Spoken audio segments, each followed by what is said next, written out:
Most Americans think they know how this war started. A line gets drawn in a jungle somewhere, communists push south, dominoes start to fall, and the United States steps in to stop them, because that's what a superpower does when freedom is on the line. It's the version in the documentaries, the version your grandfather might have told you, the version that ends with a wall in Washington, D.C. with 58,000 names on it. But that story starts in the wrong place. It starts at the moment American troops are already committed, already dying, already fighting. It skips the 20 years before that, the 20 years where a handful of presidents, none of whom ever wanted to be remembered for Vietnam, made one small, defensible, forgettable decision after another, until there was no way out except through a war that would kill over 58,000 Americans and leave millions of Vietnamese dead. This isn't a story about a single bad decision. It's a story about how a war gets built, one compromise at a time, by men who each believed they were the reasonable one avoiding the real disaster. And it starts, of all places, with a letter that Harry Truman never answered. So let's go back. Not to 1965 when the Marines waited ashore at Da Nang. Let's go back to 1945, to a moment when the man who would become America's enemy in Vietnam was, for a few short years, one of its allies. Part 1. The ally we walked away from. During World War II, a small, wiry Vietnamese revolutionary named Ho Chi Minh was working with the American Office of Strategic Services, the wartime predecessor to the CIA. His guerrilla fighters, the Viet Minh, helped rescue downed American pilots in the jungles of northern Vietnam. In return, the OSS trained his men and passed him supplies to fight the Japanese occupation. American officers who worked alongside him described a calm, likable man who seemed genuinely drawn to American ideals. That admiration wasn't an act. When Japan surrendered in August 1945, Ho Chi Minh stood in front of a crowd of hundreds of thousands of people in Hanoi and declared Vietnamese independence, and he opened his speech by quoting the American Declaration of Independence almost word for word, that all men are created equal, endowed with certain unalienable rights, among them life, liberty, and the pursuit of happiness. It wasn't flattery. It was a direct appeal, aimed squarely at Washington, asking the United States to recognize Vietnam the way it had recognized its own independence from an empire a century and a half earlier. Over the following months, Ho Chi Minh wrote a series of letters to President Truman, at least 8 of them between 1945 and 1946. He asked the United States to intervene as France moved to reclaim its old colony by force. In one letter, he pointed to the American promise, laid out in the Atlantic Charter, of self-determination for all peoples. In another, he noted that Vietnam was simply asking for what the United States had already granted the Philippines: full independence. Truman never replied to a single one. It's worth sitting with why. It wasn't because Washington hated the idea of Vietnamese independence in principle. It was because, by early 1946, the United States needed France more than it needed Vietnam. France was central to the emerging plan to rebuild and stabilize Western Europe against Soviet influence, and Washington wasn't about to alienate a key European ally over a colonial dispute in a country most Americans couldn't find on a map. There was also a genuine, if flawed, belief in Washington that Ho Chi Minh's communist ties made him fundamentally untrustworthy, regardless of how nationalist his rhetoric sounded. So the United States adopted what historians usually describe as calculated neutrality. It didn't help France retake Vietnam outright, but it didn't stand in the way either. Here's what most people get wrong about this part of the story. They treat the American refusal to answer Ho Chi Minh's letters as a footnote, a what-if for historians to muse about. But it's really the hinge the entire next 30 years swings on. In December 1946, war broke out between France and the Viet Minh, and the United States, having said nothing to discourage it, would spend the next 8 years quietly, then not so quietly, paying for France's side of that war. Part 2. the bill Washington quietly picked up. Here's the number that rarely makes it into the popular telling of this story. By the time the French War in Indochina ended in 1954, the United States was funding somewhere between 75 and 80% of the entire French war effort. Not moral support, not weapons on the side. Roughly 4 out of every $5 France spent trying to hold onto Vietnam by force came from American taxpayers. It didn't start that way. In 1950, U.S. aid to the French war effort was under 1% of the total cost. But that year changed everything, for 3 overlapping reasons happening almost simultaneously. Mao Zedong's communists had just won the Chinese Civil War in 1949, putting a massive communist power directly on Vietnam's northern border. The Soviet Union and Communist China formally recognized Ho Chi Minh's government in January 1950. And 5 months later, North Korea invaded South Korea, plunging the United States into a shooting war against communism in Asia. To policymakers in Washington, these weren't 3 separate events. They were one event, proof that communism was expanding aggressively across Asia, and that Indochina was the next domino in line. The Truman administration created the Military Assistance Advisory Group in Saigon in 1950, specifically to funnel money and equipment to the French war effort, and that funding climbed year after year. $10 million in 1950, hundreds of millions by 1953, and finally over $1 billion in 1954 alone, enough to cover roughly 4/5 of what France was spending to fight a war that, by then, France itself was losing. This is the part of the story that deserves far more attention than it usually gets, because it complicates the clean version people remember. This wasn't yet an American war. Not a single American combat soldier was on the ground. But it was, in every meaningful financial sense, an American-sponsored war, fought with French and Vietnamese lives, funded overwhelmingly by the American taxpayer, justified by a Cold War logic that treated the fate of a rice-growing former French colony as a matter of vital American security interest. That logic got its most famous public explanation in April 1954, in a press conference that would end up shaping American foreign policy for the next 2 decades. A reporter asked President Eisenhower to explain, in plain terms, why Indochina actually mattered to the United States. Eisenhower's answer became one of the most quoted passages of the entire Cold War.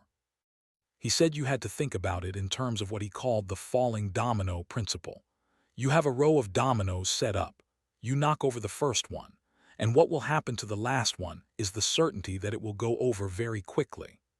He went on to warn that losing Indochina could eventually mean losing Burma, Thailand, and Indonesia too, threatening the entire strategic position of Japan and the broader Pacific. It's easy to hear that quote today and think of it as pure Cold War paranoia. But notice what Eisenhower said just before the famous domino line. He talked about the specific value of the region, its production of materials the world needed, specifically Naming tin and tungsten, along with the region's rubber plantations. The ideological argument about communism and the material argument about strategic resources weren't separate conversations. They were the same conversation. Just like the American Revolution wasn't purely about liberty and wasn't purely about money, the case for propping up France in Indochina was never purely about stopping communism and never purely about resources and trade routes. It was both, tangled together, reinforcing each other in the minds of the men making the decisions. A month after that press conference, the French position at Dien Bien Phu, a remote valley fortress where French paratroopers had dug in, expecting to lure the Viet Minh into a battle they could win with superior firepower, collapsed instead into a 56-day siege that became one of the most decisive defeats in modern military history. As the garrison neared collapse, French leaders begged Washington for direct American airstrikes to save it. The Eisenhower administration seriously considered it. Military planners drew up a proposal, codenamed Operation Vulture, that included discussion of using tactical nuclear weapons to break the siege. In the end, Eisenhower held back, partly because Britain refused to join a coalition effort, and partly because key figures in Congress made clear they wouldn't support unilateral American intervention without Allied backing. Dien Bien Phu fell on May 7, 1954. France's colonial war in Indochina was over. Part 3. The election that never happened. What followed was the Geneva Conference of 1954, where the great powers, including the United States, though it never actually signed the final accords, hammered out a settlement. Vietnam would be temporarily divided at the 17th parallel. Ho Chi Minh's communist government in the north, a French-backed, soon-to-be American-backed government in the south. The word temporarily mattered enormously, because the Geneva Accords called for nationwide elections in 1956 to reunify the country under whichever government the Vietnamese people actually chose. Those elections never happened, and this is a part of the story that deserves far more attention than it usually gets, because the reason they never happened says almost everything about what the next decade of American policy in Vietnam would actually be about. The United States and its hand-picked leader in the South, a Catholic anti-communist named Ngo Dinh Diem, refused to hold the vote. The official public reasoning at the time centered on doubts that a fair election was even possible in the authoritarian North. But Eisenhower himself, in his own memoirs written years later, was remarkably candid about the real calculation. He acknowledged that if the elections had actually been held in 1956, as much as 80% of the Vietnamese population would likely have voted for Ho Chi Minh. Sit with that for a second. The nation that had spent the previous decade insisting communism was being imposed on Vietnam against the will of its people was also the nation that blocked the one democratic mechanism that would have let the Vietnamese people settle the question themselves, specifically because Washington was confident of what the answer would be. That contradiction is not a minor historical footnote. It's arguably the single most important fact for understanding everything that followed, because it means the entire American project in South Vietnam from 1956 onward wasn't really about defending a democracy that already existed. It was about building one from scratch, fast enough and strong enough to survive a fight that its own architects privately admitted it might well lose at the ballot box. Diem, installed as president in a rigged 1955 referendum, where he somehow received more votes than there were registered voters in Saigon, ruled South Vietnam with growing authoritarianism over the next several years, jailing political opponents, favoring the Catholic minority in a majority Buddhist country, and installing family members in key positions of power. Eisenhower nonetheless called him the greatest of statesmen, and backed him with close to $2 billion in aid between 1955 and 1960, along with a growing contingent of American military advisors, which had reached roughly 1,000 by the time Eisenhower left office. Part 4. The Men Who Managed the War. When John F. Kennedy took office in 1961, he inherited a South Vietnamese government that was losing ground to a growing communist insurgency in the countryside, the Viet Cong, backed and directed by Hanoi. Kennedy's answer wasn't full-scale war. It was escalation by increments, the same pattern that had defined every administration since Truman. He dramatically expanded the advisory mission, and by the time of his assassination in November 1963, the number of American military personnel in Vietnam had climbed from roughly 1,000 to around 16,000 officially advisors and trainers, though some were already quietly engaged in combat operations. Kennedy's Secretary of Defense, Robert McNamara, the man starring out from the photo you're looking at right now, became the face of this new, technocratic style of managing the war. McNamara had come from the Ford Motor Company, where he'd built a reputation as one of the whiz kids, a group of statisticians who used data and systems analysis to run a massive corporation with cold precision. He brought that exact mindset to the Pentagon: body counts, Kill ratios, sortie numbers, tables, and charts meant to measure progress in a war that, as it turned out, refused to be measured that way. Years later, in the 2003 documentary, The Fog of War, an elderly McNamara would openly reflect on how badly that mindset had misled American leadership about what was actually happening on the ground in Vietnam. By late 1963, Washington had also grown deeply frustrated with Diem himself.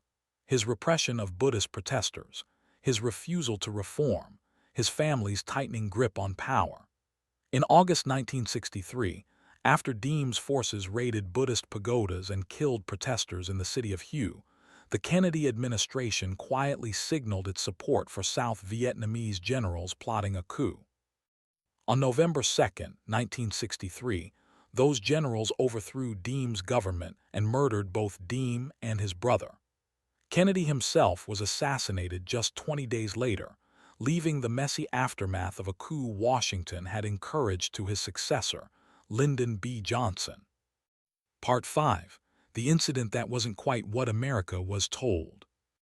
This next part is where what historians get wrong becomes less about missing context and more about something historians have spent decades trying to correct in the public record, because it's the single most consequential moment in this entire story, the moment that turned a limited advisory mission into a full American war.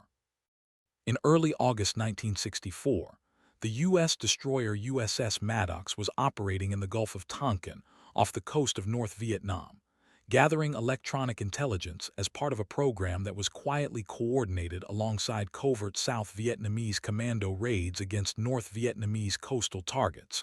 Raids the Maddox's own presence was, in part, designed to support. On August 2nd, North Vietnamese torpedo boats did attack the Maddox. That part of the story is not in dispute. American aircraft and the Maddox's own guns damaged several of the North Vietnamese boats in a genuine naval skirmish. It's the second incident, 2 nights later on August 4th, that the official story got wrong, and that later declassified evidence has made clear was wrong. Sailors aboard the Maddox and a second destroyer, the USS Turner Joy, reported what they believed was a second attack, picking up sonar and radar contacts in the dark, stormy waters of the Gulf. President Johnson went on national television and told the country that North Vietnamese boats had launched an unprovoked second attack on American ships in international waters. He asked Congress for the authority to respond. But even that same night, the Maddox's own captain had cabled Washington to say that freak weather effects and overeager sonarmen might explain many of the reported contacts. In other words, that he wasn't at all certain a second attack had actually happened.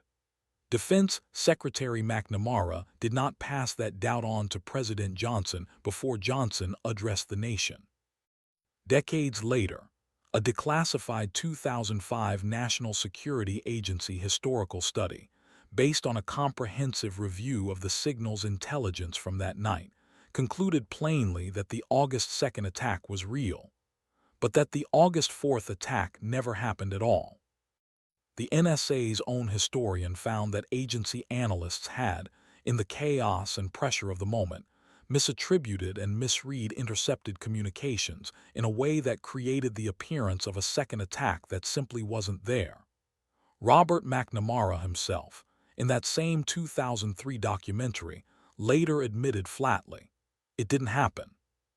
Congress, working from the information it had at the time, passed the Gulf of Tonkin Resolution on August 7, 1964, by a vote of 416 to nothing in the House and 88 to 2 in the Senate.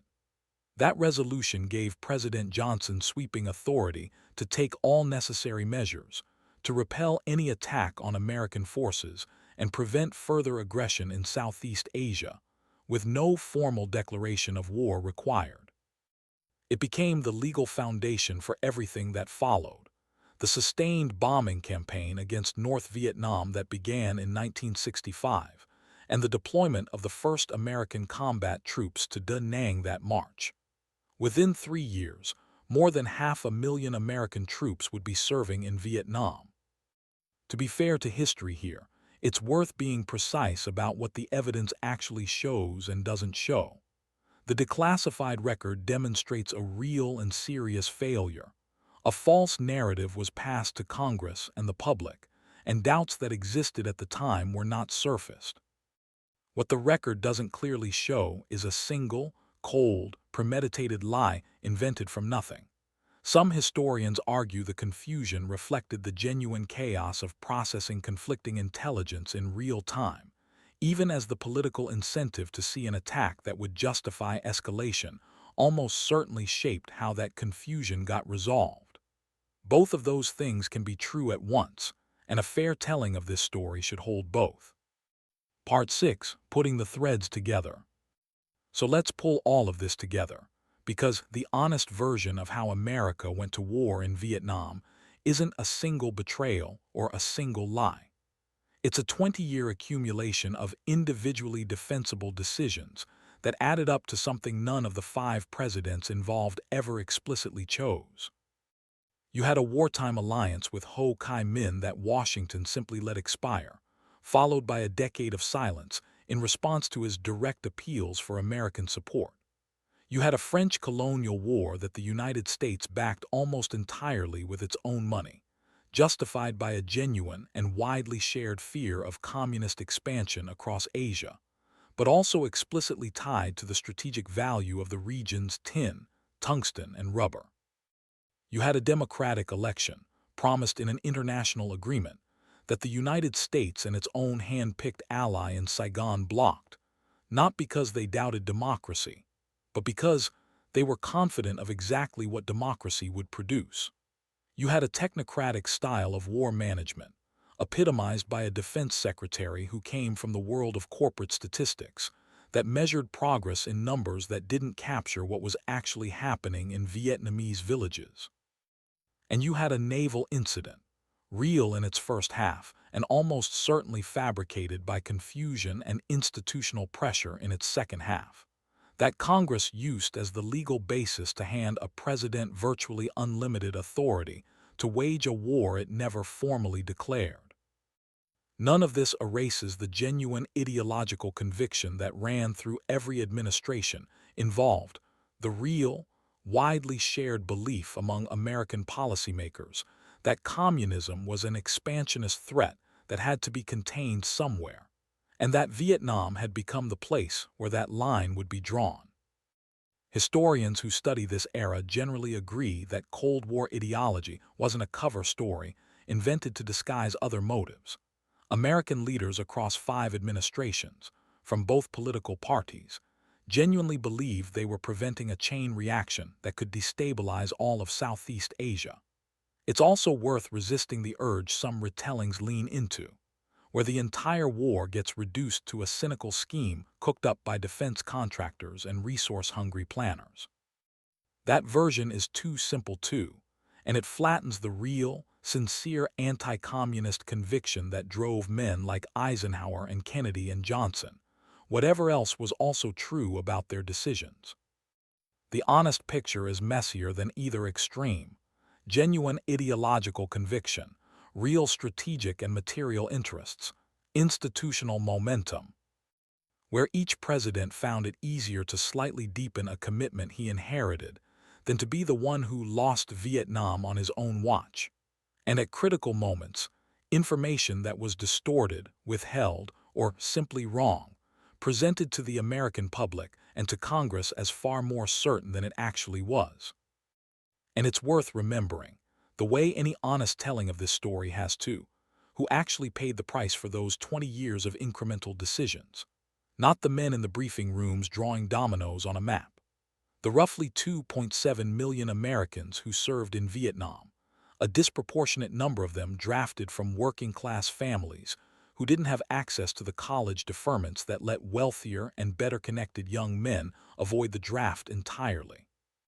The more than 58,000 of them who never came home, and the millions of Vietnamese, on both sides of the 17th parallel, who lived through a war that had already been shaped by decisions made in Washington years before a single American combat unit set foot on Vietnamese soil. That's really the lesson underneath all of it. This wasn't a war that started with a single dramatic decision anyone could point to and say, "That's where we went wrong." It was built the way most wars actually get built: a letter never answered, a check quietly written, a vote never held, a report never fully corrected before the decision it supported had already been made. Understanding that doesn't make the war any less consequential. If anything, it makes it more important to understand, because it's a warning about exactly how a democracy can walk into a two-decade war without ever holding a single moment where the whole country consciously chose it. If this kind of deep dive breakdown is your thing, there's more of this series coming, the kind of history that doesn't fit into one clean sentence in a textbook. Hit follow if you don't want to miss the next one. And I'd genuinely love to know who's watching this. Drop a comment and tell me what state or city you're texting in from. Curious how far this one travels. See you in the next one.